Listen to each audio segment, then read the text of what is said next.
KJ, get ready to change your life. Where's the laugh? There it is. There it is. Always Stop starts it. with the laugh. Stop it. He's just hating on me already. Welcome to another episode of Better Than Yesterday podcast. We are better than yesterday, but not as good as tomorrow. Yes, better than yesteryear. I'm going to say that for the whole month of January. Don't you dare. Don't you Whole dare. month of Don't you January. dare. Oh my goodness. Coach KJ, what's happening this week, man? What's happening this week? What did you do this week? Anything Try not interesting? to watch the news. Try not to watch the news. So I won't lose my It's You from that PG. shithole that It's I live PG. in. It's PG.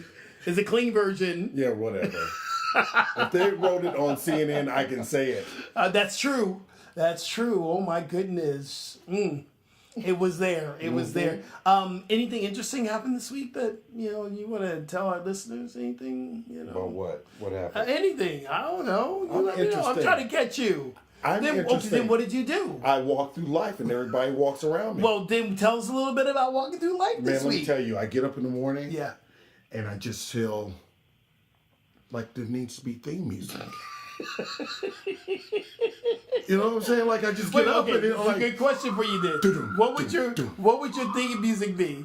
what about? What would your theme music be? Is it Shaft? I see Shaft No, playing. you know what? I see Shaft You know, playing. I would go Shaft. That's a little old for me. I think I'm gonna go with a little old school hip hop. I'm gonna have some Eric B and Rakim like rocking Whoa. behind me. I ain't no joke. I used to let the mic smoke. Now slam it on the ground, make sure it's broke. What? Your ass is as old as I am. That's right. You know? That's right. That is right. Oh my goodness. My theme music would be probably something from Lion King. That is the end of our podcast for the day, ladies and gentlemen. Okay, I'll take that. I'll take that. Whatever. Anyway. It'll be short. Oh my goodness. Anyway, I am so grateful to have our podcast this week. One of our best friends in the whole entire world is here. We're talking about yoga. We have a lot of things. We're going to talk about women in fitness. We have yoga. We're talking about the Me Too movement. We're talking about pure yoga and where it's going. But, one of the things I love about Angela Lee, and she's going to jump on, you're hearing New York, sounds of New York behind us, and her laughing because she is one of the most infectious laughs I've ever heard, and her spirit is so amazing. But what I love about Angela, she is a triple threat, probably a quadruple threat. She teaches anything and everything in every studio at Equinox and in pure yoga and the things that she does. And she's always evolving, always getting better than yesterday, always doing much, much, much, much more. So everyone, And she's hot. And she's hot. And she's hot. Angela, welcome to our podcast. What's happening? Oh my God. Oh my God, thank you. I'm so excited. I am currently standing on the corner of 20th and Broadway, and it's 60 degrees and raining my outside. God. Oh my It's God. wild. It's so wild. It It's was like 50 or it was 60. What did you say? How many degrees? It's 60. 60. 60. Wow. Wait a minute. Negative 10. It was negative 10. I just a few know, weeks I was ago, about to and say. 83. I'm telling you, Mother Nature is boss. Absolutely. We don't have anything on Mother Nature. That's right. Nothing. So I'm currently standing in a rain puddle and loving it, and I'm about to get in the car so we can chat without the sounds of the city, although it's kind of fun to listen to the sounds of the city. I love it. What do you love most about New York and being in New York? I love that it's a badge of honor, to It say is. that, hey, I lived in New York City, I roughed it. And let's be honest, you're not roughing it. I do this in a very small apartment, and I get very cozy with my dear doggy every day. But, there's a sense of really living life from such a different lens. It's less cozy in the fact that you really have to kind of step up and show up in a way that you maybe didn't if you're living in Birmingham, Alabama. Not to say there's something wrong with that, Right. but it's just a little different, It's just a little different. There might be something wrong with that. There might be, but we'll let that go. Is it much different from the California vibe? Because I lived both places, I know the difference. But in your eyes, is there more similarities or more differences you see in the coast? Well, I think that it really depends on like what you're thinking of, like what similarities and differences are. I think that if you like think, okay, well, in terms of just cost of living, or if it's in terms of just general transportation, or if it's generally like personality energy, there's a lot of differences. And believe it or not, I find that my energy and my personality jives really well in New York because I'm transparent. I like to say what I feel and be as direct as possible. So I find that that energy is received really well here and dished out the same way. But in terms of, others, just everything is just a little bit different. But I don't think I've run into something, and maybe it's just who I am today, that I've run into and been, man, I really miss this about LA. Because I can miss something, but I'm living in the moment now, and if I'm missing something, I'm really not present, and I don't want to live that way. I want to live in the present moment. And so I find if I'm kind of continuously reminiscing, I'm really never moving forward. I love that. I love that. So let's just get a little history of Angelique. How did you get to where? What got you to New York? We kind of know your history a little bit, but how did you get involved in yoga and fitness, and what was kind of your journey, your path to getting to where you are now at Pure Yoga in New York City? It's been, I would say, almost a 10-year journey. Wow. My 10-year anniversary with Equinox will be March 17th this year. My first yoga class I took was at Equinox when I was a general manager at that time. So that was about 8 years ago. And I took it and didn't love it, didn't immediately fall in love, just kind of thought, okay, this is cool, and didn't think too much about it. And I continued to go, and I continued to really enjoy how I felt after. And that to me was something to explore. I felt really at home in a way, and that was something I wanted to seek more of, because at that time in my personal life, I was in a relationship that was in no way healthy for me. So being on the mat was an escape from a life that I was not comfortable living with. So I was finding ease in a part of my life I was clearly not finding somewhere else. And I thought that was something really magical to explore. And so as I started to dive a little bit deeper into Equinox, and roles changed, and I became a GFM, and that's when you and I met, Skip, and I think we met, did we meet at that Viper moment? And it was like you, me, Justin Rubin, I don't know. But I just knew the second I met you, I was like, oh my God, I love this man, it's so fun. We were doing a Viper demo in like an old theater in Beverly Hills with Jeffrey Scott. That was so long ago. Oh my God. Oh my God. I could say something, but I'm not. I'm going to keep it super PG. But I think we met before that, because I remember meeting you down because you were at Orange County. Orange County. Was that Orange County? Right. Oh my God. Yeah, That's and so you did long the ago. Indo Road training. Right. Indo Road training down there. Right. Oh my God, crazy. Wow. Okay, way back in the diggity day. So once I started doing yoga and realizing how well I was responding, and my body was enjoying it, and my spirit was enjoying it, I'm like, okay, I got to explore that. I went into my 200-hour teacher training right away, and then immediately when I finished, I went right into my 300-hour. In hindsight, I would have waited. I would have waited a lot longer to just practice and apply what I learned instead of just collecting so much information without application. I find that that's like an endemic in the industry right now, is that it's like an over inundation of information without applying anything. Like, no, learn it and apply it, see how it actually affects humans, and then decide if you want to learn more after that. I think that we just constantly are seeking information, and I think that maybe is another way that we're avoiding certain things in our life, but that's just my opinion. But it's one of the most challenging things you'll ever do in your life. That, I swear, I've done 2 yoga trainings. The first one took me to another level. This last one, which is a part of the program and part of what you are a part of, and I was inspired by you to take it, it took me to a whole nother level of uncomfortability. I was so uncomfortable. It was like, but I'm so glad I went through it, because I learned more about myself. Yes, I love that. And that's really what it is. Yoga is a journey to oneself. I mean, you break it down in 1,000 different ways, and that's what it is. And I was needing to seek more out. And as things evolved, the Equinox kind of roles changed, ebbed and flowed. This role kind of fell into my lap. He gave me a call. It was after one of the forums that was in San Diego, and it was that Monday after, and he sent me an email saying, hey, can you call me? And like a Monday morning email from Keith is always like, what'd I do? I know, right? What's wrong? Oh my God. And he was so wonderful, and he said, hey, something came up, and I wanted to see if you're interested in it. And he's like, I know things are changing within the department, and, what do you think about maybe looking at this role? And I said, let's look at it. I'm always interested in it. And it was interesting to kind of go down the road of the process of, is this a role that I want to take? Do I want to move across the country? Like all these things that are coming to the table. It's not like, hey, go take a role in LA and just learn a different job. It's move to a new city, have a new life, start a new job in a new company, even though it's under the umbrella of Equinox. It's like you are changing everything from 0 to 60. What is your role at Pure? What is your role at Pure? Yeah, so I'm the program director, and what I do is in charge of all education.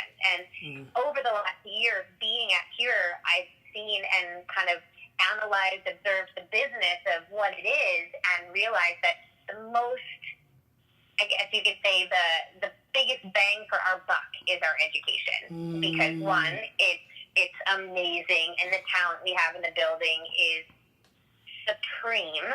And yoga education is something that anybody can get behind, whether it's somebody who wants to be a teacher, somebody who wants to deepen their practice. And, I'm sure we're going to talk about the yoga industry as it is, but the days of the Instagram or Insta-famous stars going to different yoga studios and popping up workshops and selling out to 100 people, they're kind of done. That was very 2015, almost 2016. And it's not, they would even say, it's a completely different market because everybody can get the information and the talent they want on their phone, on their iPad, through their TV. They don't need to go to a yoga studio in New York City to go see this person that they're following from afar. They're good. They get them on Insta stories every day. Why do they need to go see them in person? And that's something that has, was a definite change in our financial business and the financial health of Pure, is that they kind of depended on these kind of Insta-famous stars and them bringing in the big bucks and, selling out these workshops, and that wasn't happening anymore. Wow. And so I said, guys, this is not something we want to explore. The industry is changing. It's going digital. Let's take this off the table and focus all of our energy on education. Let's bucket into the 3 ways. 200-hour basic, it's like your bachelor's. 300-hour, it's like your master's. Break your master's down into different specialties. Therapeutics, Ashtanga, meditation, spirit training. You have all these different modalities you can deep dive into. And then the third bucket is mentorship. Yes. Having the ability to tailor one-on-one or small group continuing education with teachers that have the ability to truly develop someone else's teaching skills.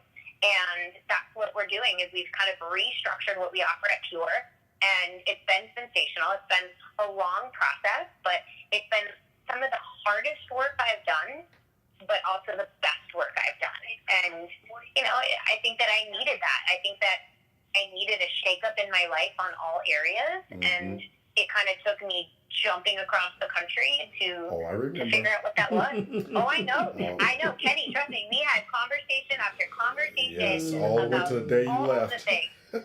All the things. And you were even like, yes, you need to do this. Like, this is where you need to go. Oh, yeah. And it was. You know what? I'm so glad you talked about Instagram, because myself and Kenny, we have these conversations on the podcast almost every week about how I feel very inadequate with social media. I don't like social media. It drains me. It's time consuming. But I don't post as much as, let's say, maybe Dylan does, or maybe, Robert does, or another yogi. And you just gave me a little bit of inspiration that those famous yogis days are coming to an end, because I don't believe that's what yoga's all about. It's so much more than being Insta-famous. Oh, absolutely, Skip. You remember what Jay would always say? Jay would say, It's not about being successful. It's about being significant. And I will never forget. And I think you and I were sitting next to each other on that last Schwinn training he did. And he said that. And I just thought, bam, that is what I want to live my life by. It is so easy to get caught up in the inertia of what's happening in that social media buzz, because it is. It's sexy. It's flashy. It's like, look over there, a squirrel. But at the same time, the Instagram algorithm and the Facebook algorithm, unless you pay to play, you will be, it's like, we know that. You're kind of, nope, that's it. You are really on your own. And then you have to think to yourself, do I need to invest the money into paid social? Do I need to get a PR agent? Do I need to get into some media talent connections and figure out what to do? Or what? Like, what is it that I really want to accomplish? And that's when I do kind of off-the-cuff mentoring with a lot of teachers and, give them my time, because I believe in that karma. I believe that I was blessed with the people like a you or a Jay or a Jules who took time to say, hey, these are some things that I think that would work really great for you. These are some things to try. And when I tell these people who, like, I want to be a successful yoga teacher, I'm like, I need you to define success for yourself. What does that look like to you? Tell me the values you want to live by. Tell me what success tangibly feels like to you. Is it monetary? Is it 5,000 new followers in a week? Like, what is it? And then once you can define what success is, then you can start to create action steps.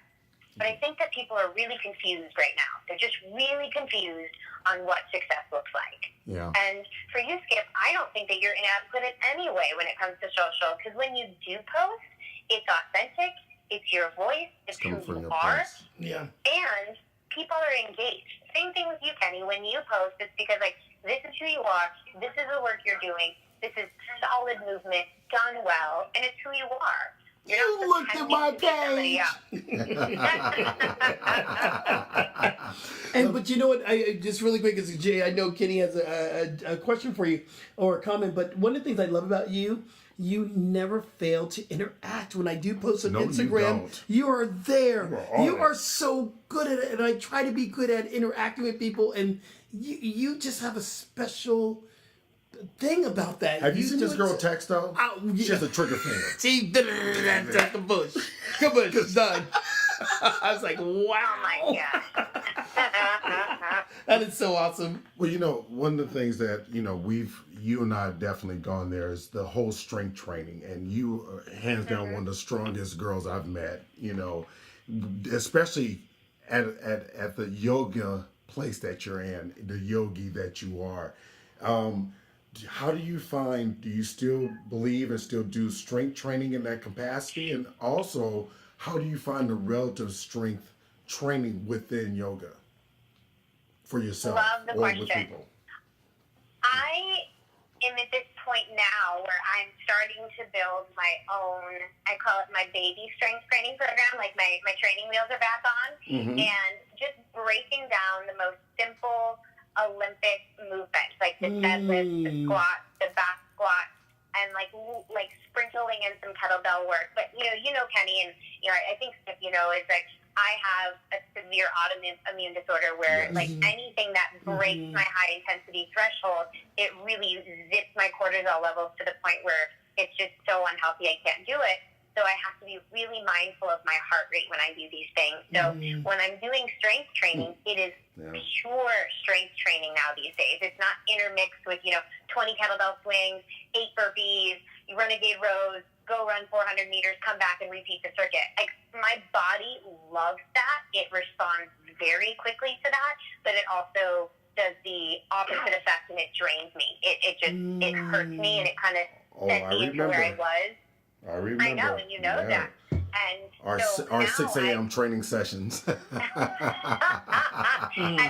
what was that track that aviation park? Oh, yes. You had me run that track. I love aviation park. I love aviation park. Don't make me run that track. Don't make me run 400 meters. That's a long ass track too, and it's not even bigger than any other track. But it's like getting around that last turn. You're like, No. aviation park. I love it. Love Just it. say no. Yeah. And so I am creating this really baby-fied strength training program that's slow. I almost want to say like it's sensual because it's so attentive to detail and form and setup and execution. And I find myself in such a meditative state now because I'm not hustling for something. I'm not trying to get to a certain size or push a certain PR. I'm doing this because I want to have functional movement and strong body to be able to support my daily life. And it does also support my yoga practice. Kenny just showed me a picture of you in silhouette doing a kettlebell. Oh, yeah. You remember that photo? Mm-hmm. Oh, my God. It's gorgeous. Working that kettlebell. So, question. I'm Yeah. in a place right now because I can't lift as heavy as I want to lift. In fact, I need to revert back some of the things I'm doing because of I'm sacrificing my flexibility, and my work now is to be more flexible in yoga. What are the 5 basic things I can do or any yogi can do for strength training? Because I know and you know that yoga is strength. That is strength training. Oh my God. That is some of the hardest strength training. But if you want to be outside the yoga studio, what do you think of the 5 key things that you gotta do to keep your strength up? I know Robert Asolis told me that pull-ups is key. Do you is that somewhere around there or what? What do you think? I think pull-ups are great, but I don't even think you have to pull up. I think it's just a hang. Like find a bar and hang. Hollow body. Hollow body. So I think that hollow bodies are so good. And if you have a bar that you can just hang, inverted rows that are fabulous. Because yoga, there's no pull. You know this, Skip. Right, so there's very minimal pull. Right. It's all very press, horizontal push, and maybe abduction of the arms. Like very rarely are you actually pulling. Right. So anytime you can add full range of motion, that's why inverted rows are so great.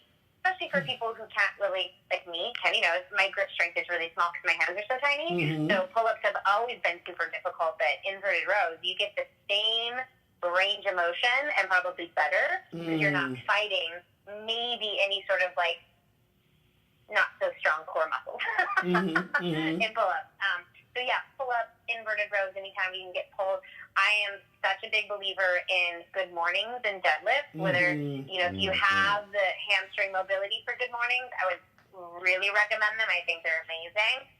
Hip hinges, I'm all about a hip hinge. Hip hinge all day long. That is I think she so likes saying good for the word. anybody. Hip hinge. Yes, hip hinge. Hip hinge. Hip hinge. And all these things you're saying, you can actually follow Coach KJ. He does them on Instagram. You can follow Angela on Instagram. You can see it, what they're talking about. But these are all really dynamic, great exercises. You know what else I love? What? Are farmer carries. What the hell is a farmer carry? What the hell is a farmer carry?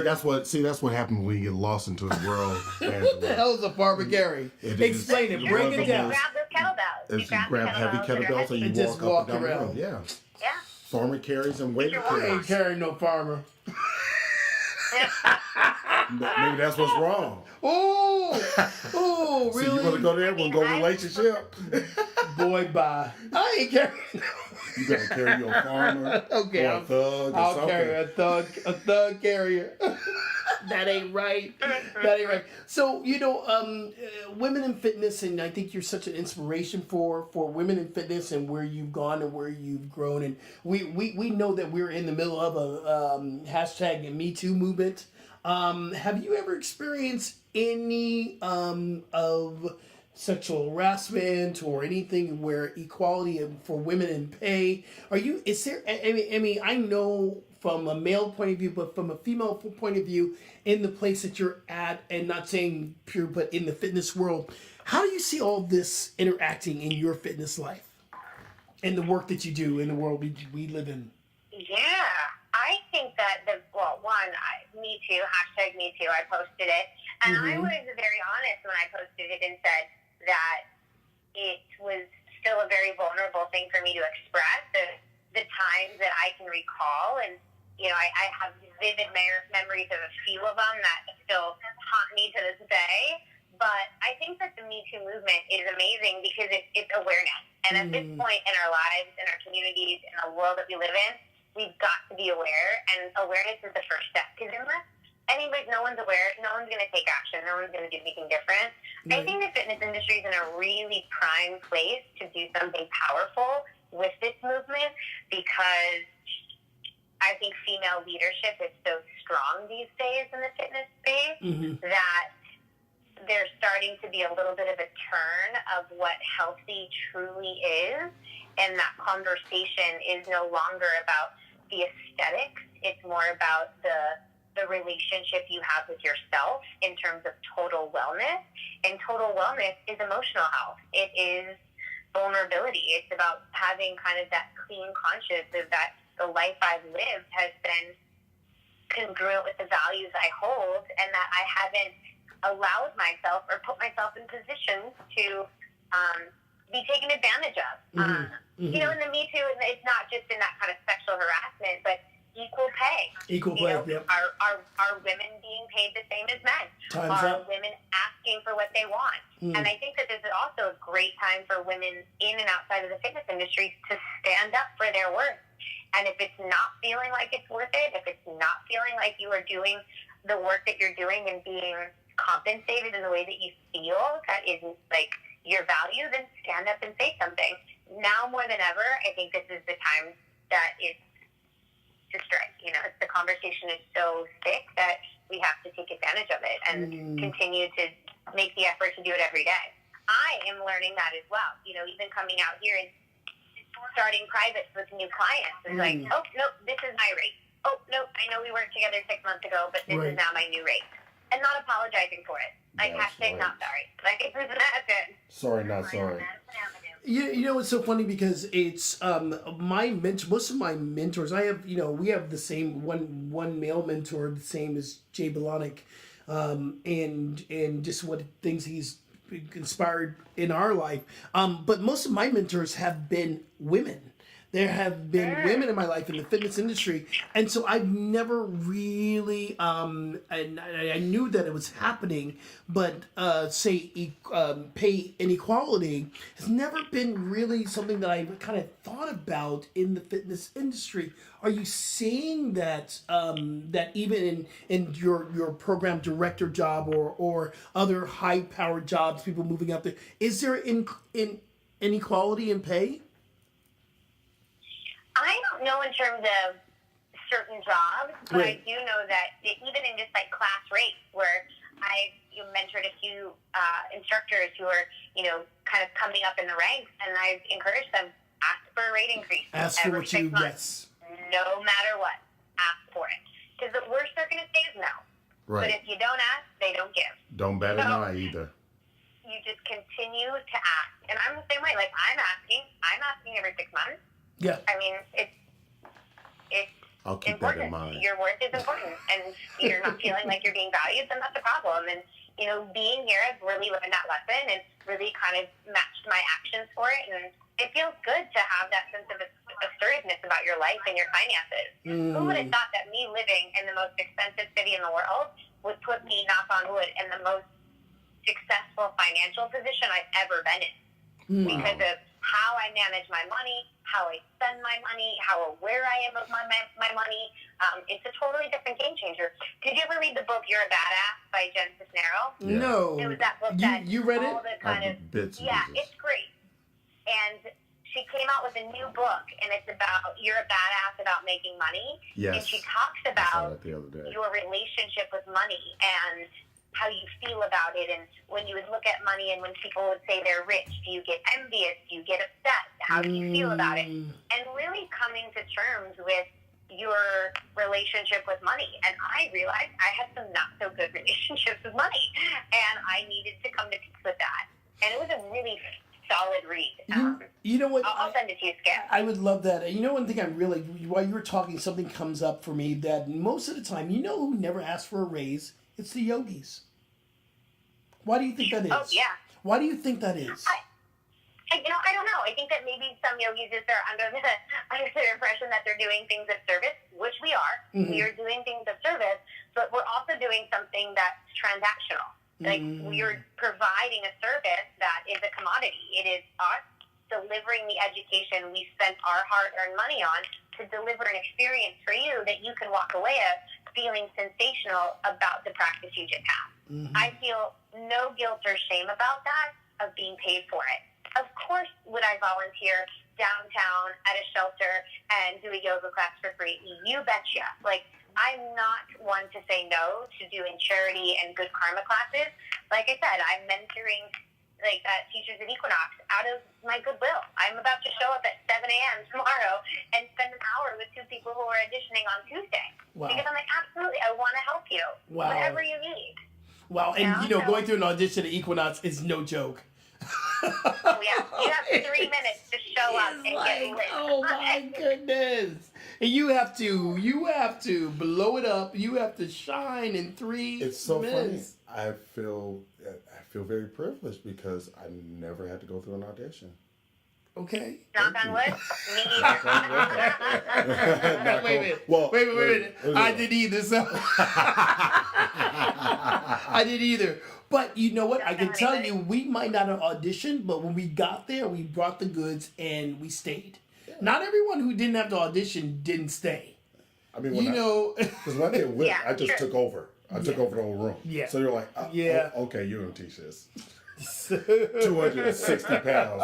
Yeah, go ahead and teach this class. I love it. I love it.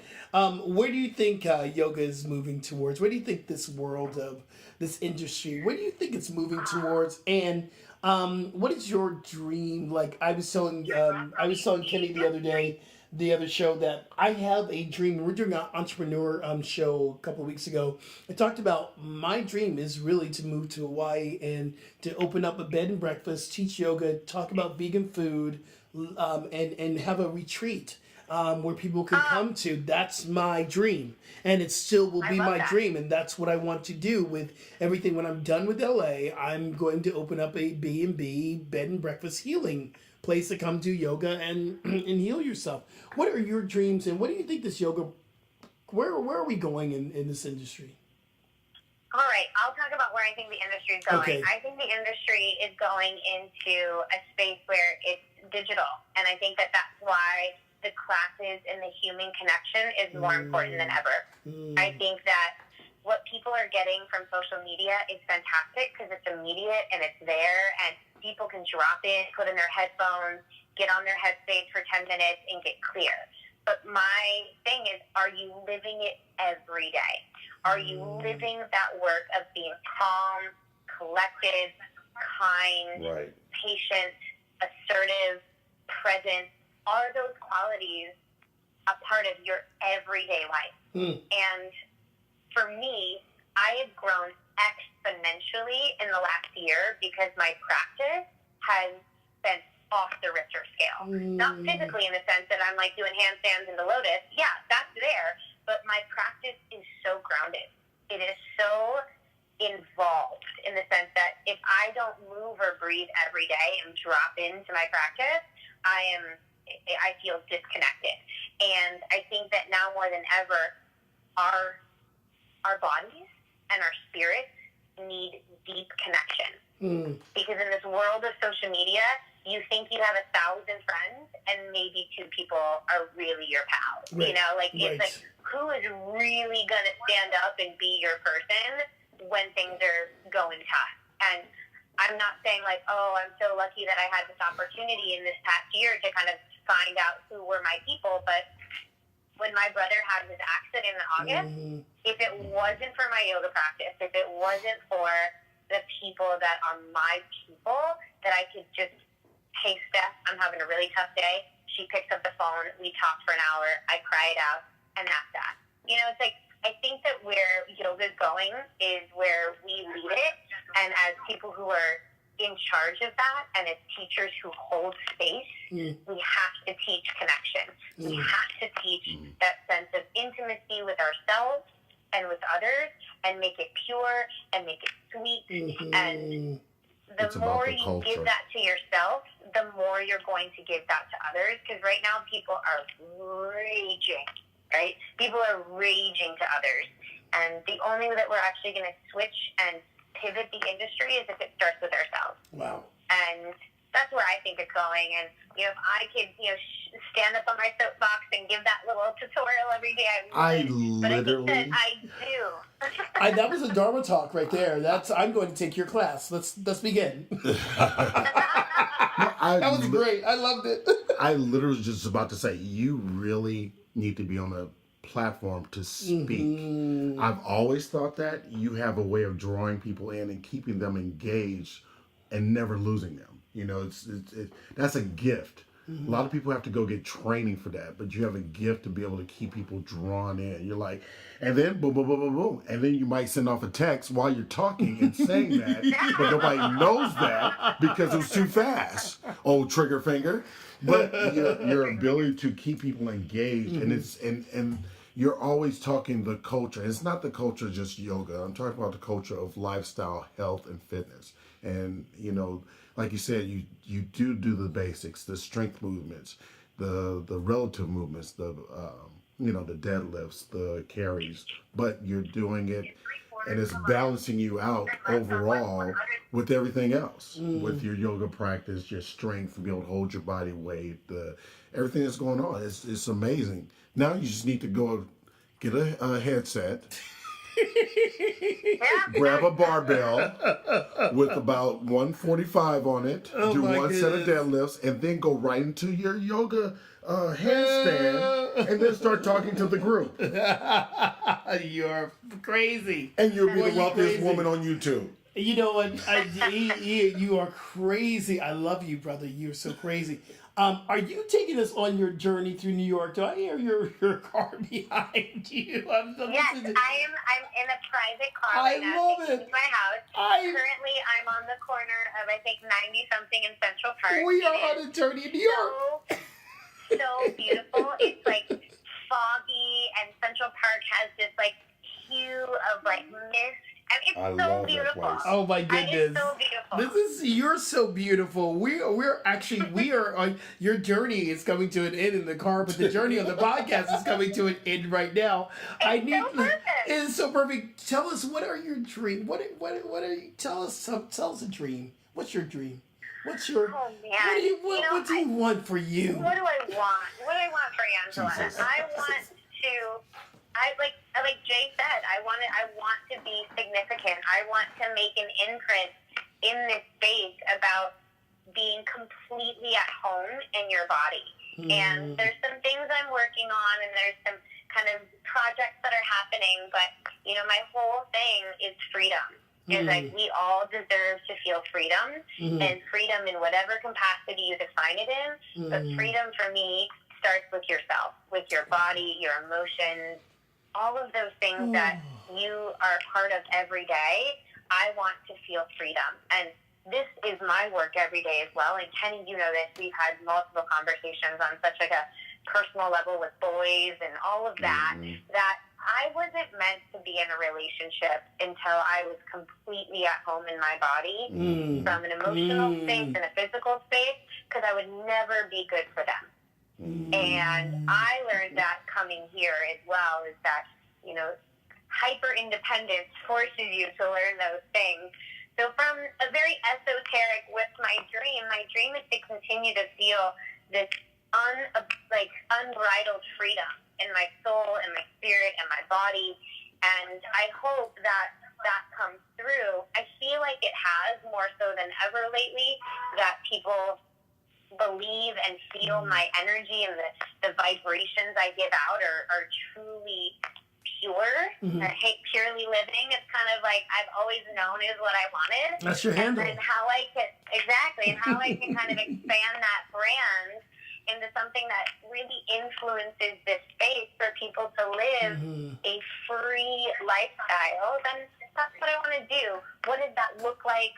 I don't know officially, but I have some ideas, and I think that, me coming here and doing all these whatever changes or engaging in them has taught me that I have to kind of step outside myself and do what I see myself doing, instead of kind of waiting for somebody to give it to me.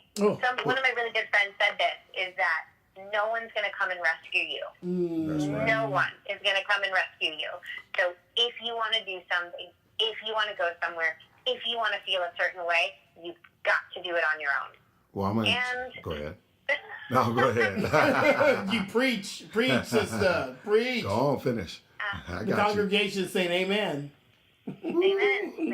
Amen. One of the Save things that that now. we say that the yoga is a practice of freedom and liberation, and you sound free, girl. You sound absolute. And you know, I know the tone, I know the voice. I tell you what, though, don't practice the brand, practice the belief, and the brand will be built out of the belief. I love it. I love it.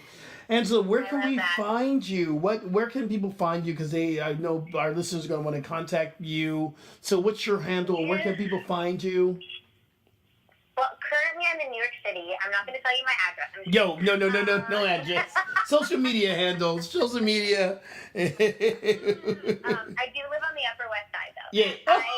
You can find me at Purely Living, especially if you're young, male, attractive, in your mid-30s. Hey now. Absolutely. Oh, 40s, I'm open to it. All the time. I love it. Purely I'm Living, taking- which is PURELEIGH Living, and that's Facebook, Instagram, YouTube channel, coming soon. Yes. Yeah, it's all kind of coming together in a really fine way. And as Kenny said, yes, practice to believe, and the brands will come. I believe that. And we're encouraging all our woke friends to please do a podcast. You need a podcast once a month. We'll come on there. We'll support you. Yeah. You know, I love that. Well, it's been an absolute honor. Thank you so much for what you do for our industry and just being just a great friend to both of us. We love you, and thank you for sharing your yoga journey with us. I miss you, man. We miss you too in LA, but we'll have to come to New York to visit you. We'll have to come to LA come visit to me you. anytime. We And definitely you and will. I are going to be in D.C. together. Yes, we That's gonna be are. so much That's fun. just not right. We're going to be in DC together for Cycle for Survival. It's going to be amazing. March. I can't wait to see Yes. it. Hey, Coach KJ, It'll where be can people nice. find you? Let us know. Where can we find you? Same place they found me last time. Oh, you need to stop. Come on. Coach KJ, no. Instagram. He hates doing this. This is the running thing that I got to do every week with him, Angela. Every week I go, well, come on. tell him. CoachKJ.com. I said it. Thank you very much. You can find us at Better Than Yesterday Podcast on Facebook. Soon to have the Instagram page if Knucklehead over here ever builds it. You can also Come on, find me Kenny. at Come on, Come on, Kenny. Kenny. Wake up. And you can find me at skipjennings.com. You can find me Skip Jennings Twitter, Instagram, and Facebook. Thank you guys. We really love you guys. Please don't forget to go to our Facebook page and like us. We need some likes. No, don't like it. Love it. Love it. Love us. Love us. Like, Let's Some get some act likes. Let's share. Let's make it happen. Let's Make it blow this happen. up. And so I'm thank you into it. so much. We absolutely love you. Love you. Love you. Coach KJ, say bye. Bye. And don't forget to subscribe on iTunes.